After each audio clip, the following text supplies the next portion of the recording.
Okay, let's do an episode of Property Gimps.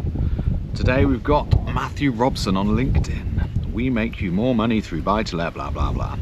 He's posted this: £23,000 instant equity. Want something similar? Here are the details.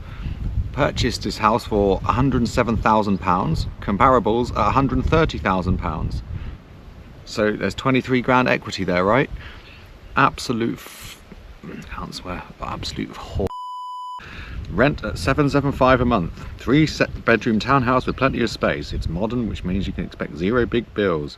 And it's also cash flowing decent amounts from day one.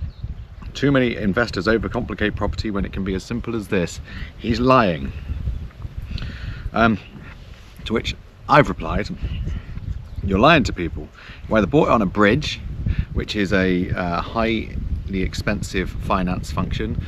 A market value bridge could have cost him 1% a month on what he would have taken 70% of it. So if it cost him 100 grand, it cost him £700 a month to do that.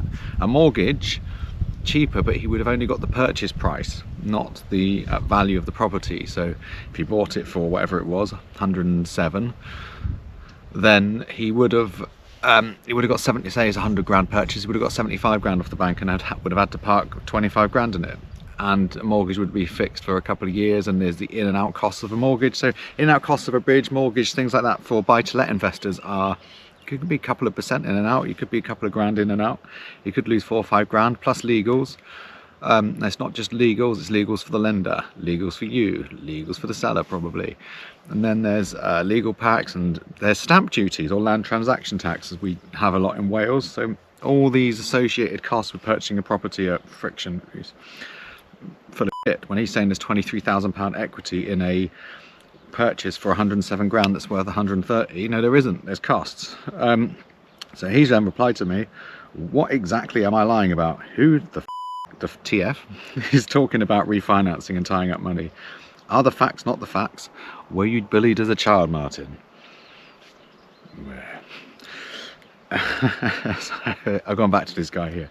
It's not 23 grand equity, is it? So you either know what you're doing or you don't. If there are zero associated costs except stamp duty, which is totally false, it still isn't right. Your headline figures are misleading at best. The facts in this case are not the facts. You manipulated and massaged them.